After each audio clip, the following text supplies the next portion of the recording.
Bismillahirrahmanirrahim. Assalamualaikum warahmatullahi taala wabarakatuh. Nama saya Muhammad Irfan bin Abdul Razak, I20204876. Jadi insya-Allah pada hari ini saya akan membentangkan serba sedikit atau menceritakan berkenaan dengan jurnal yang telah saya tulis yang bertajuk Adakah Agoraphobia dapat menggugat his and nafs? Okey, jadi yang pertamanya saya akan mulakan dengan abstrak. Jadi berdasarkan Asian People Journal daripada UNIZA mengatakan bahawa abstrak intipati abstrak yang hanya perlu ditulis terdapat 4 sahaja, iaitu tujuan, pendekatan, hasil dan kesimpulan. Jadi seperti yang dilihat, abstrak saya bertujuan mengenal pasti agoraphobia berpotensi berlakunya pembunuhan dari aspek his and nafs. Okey. Jadi itu dari segi keseluruhan abstrak saya dah nyatakan dia punya tujuan, pendekatan daripada abstrak ini, hasil dan kesimpulan. Jadi itu sahaja untuk serba sedikit berkenaan dengan abstrak. Yang seterusnya saya akan masuk kepada pengenalan. Pengenalan pada jurnal saya ini, saya memulakan dengan bercerita serba sedikit berkenaan agama Islam dan menerangkan berkenaan dengan maqasid syariah yang telah ditekankan dalam agama Islam itu sendiri. Jadi itu dalam perenggan pertama.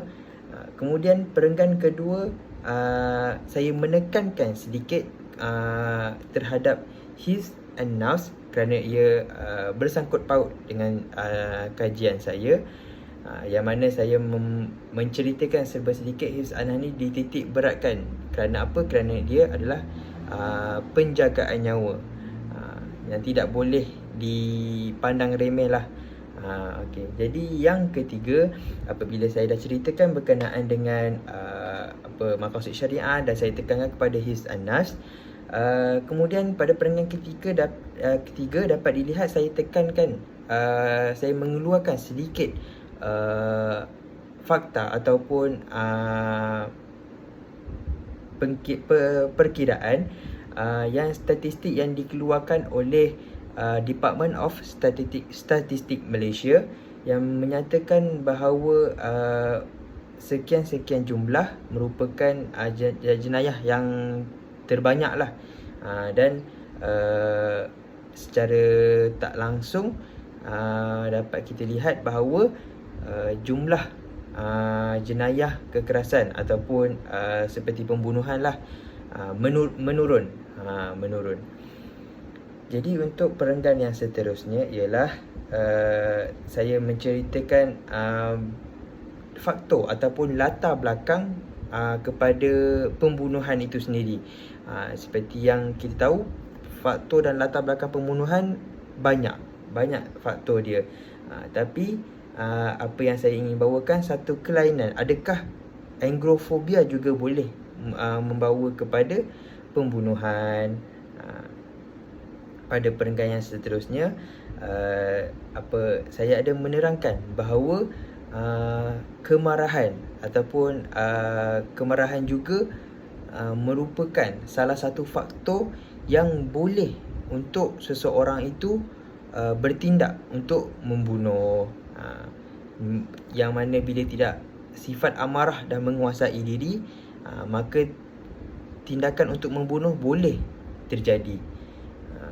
Jadi perenggan seterusnya pula, saya ada ambil sedikit kata-kata daripada Ketua Unit Kaunseling Universiti Pendidikan Sultan Idris UPSI, daripada Fauziah Muhammad Saad. Itu merupakan salah satu saya punya citation yang saya ambil, yang mana saya rasa sangat bersangkut paut dengan apa yang saya kaji. Jadi secara tak langsung, apa yang saya lihat, kenyataan yang Fauziah Muhammad Saad ni telah nyatakan sedikit sebanyak berkait rapat boleh disambungkan dengan anglofobia. Pada perenggan seterusnya barulah saya nyatakan apa itu sebenarnya anglofobia. Jadi saya kajian ini saya tak dapat untuk menemu ramah mana-mana doktor, dan saya menggunakan sumber sekunder yang mana saya ambil daripada website di Google yang mana dapat memberi sedikit sebanyaklah input berkenaan dengan anglofobia. Jadi saya timbulkan sedikit persoalan dalam saya punya pengenalan. Adakah penyakit ini mampu untuk mencetuskan pembunuhan secara tak langsung, menghakis ataupun menggugat maqasid syariah yang telah ditekankan dalam Islam, iaitu hifz an-nafs, penjagaan nyawa. Jadi yang seterusnya adalah sorotan kajian. Jadi daripada sorotan kajian, saya menekankan kepada untuk mencari kepada beberapa jenis lain. Yang pertama berkenaan dengan fobia, yang kedua ialah berkenaan dengan kemarahan, dan yang ketiga kepada pembunuhan. Okey, jadi beberapa kajian yang telah saya dapat, salah satu yang pertama ialah sebuah jurnal yang bertajuk Strategi Mengatasi Kemarahan Melalui Perumpamaan berdasarkan Yunus, Surah Yunus ayat 4. Jadi ini kajian tersebut ditulis pada 2020. Okey, yang kedua ialah sebuah kajian yang bertajuk Marah dalam Pendidikan Islam, yang ditulis pada tahun 2017. Dan yang ketiga ialah kebijaksanaan hukum pidana terhadap anak sebagai pelaku tindak pidana pembunuhan. Jadi pada jurnal ini apa yang saya ingin highlightkan pada penggunaan ataupun hukum. Jadi yang terakhir ialah saya ambil sebuah jurnal yang bertajuk Konsep Emosi Marah dalam Perspektif Budaya di Indonesia. Ini merupakan kajian daripada Indonesia yang ditulis pada tahun 2022. Yang seterusnya kita pergi kepada objektif kajian. Okey, jadi objektif yang ingin saya kaji sebagai seorang penulis iaitu anglofobia berpotensi untuk berlakunya pembunuhan dari segi aspek hifz an-nafs. Jadi itu objektif yang dalam bagi jurnal saya.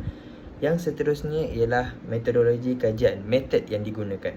Okey, jadi dalam metodologi kajian ini saya menggunakan kaedah kualitatif berdasarkan kajian kes.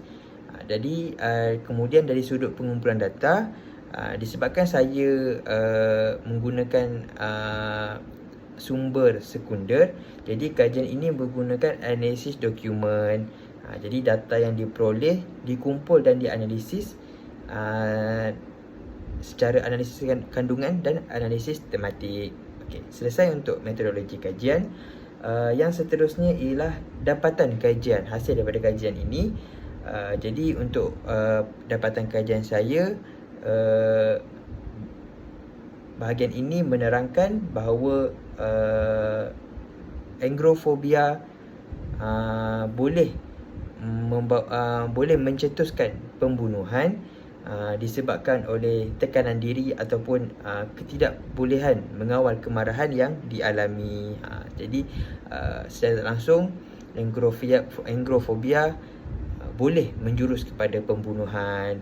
Jadi dalam dapatan ini juga saya ada menyelitkan sedikit bahawa pesakit yang mengidap anglofobia perlu mendapatkan rawatan dan terapi yang bersesuaian bagi menangkis penyakit terus menguasai diri. Jadi kita tak nak apabila ramai yang menghidapi penyakit anglofobia, maka banyak berlakunya pembunuhan. Jadi itu yang kita tak nak sebenarnya.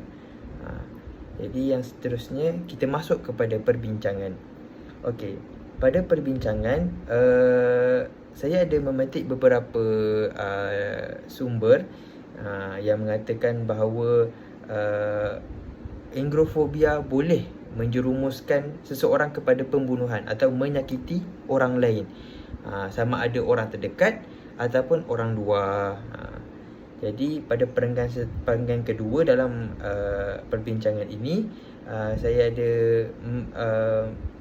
menyatakan bahawa engrofobia juga boleh datang melalui daripada anxiety. Boleh datang daripada anxiety ataupun dia punya simptom dia seakan-akan anxiety.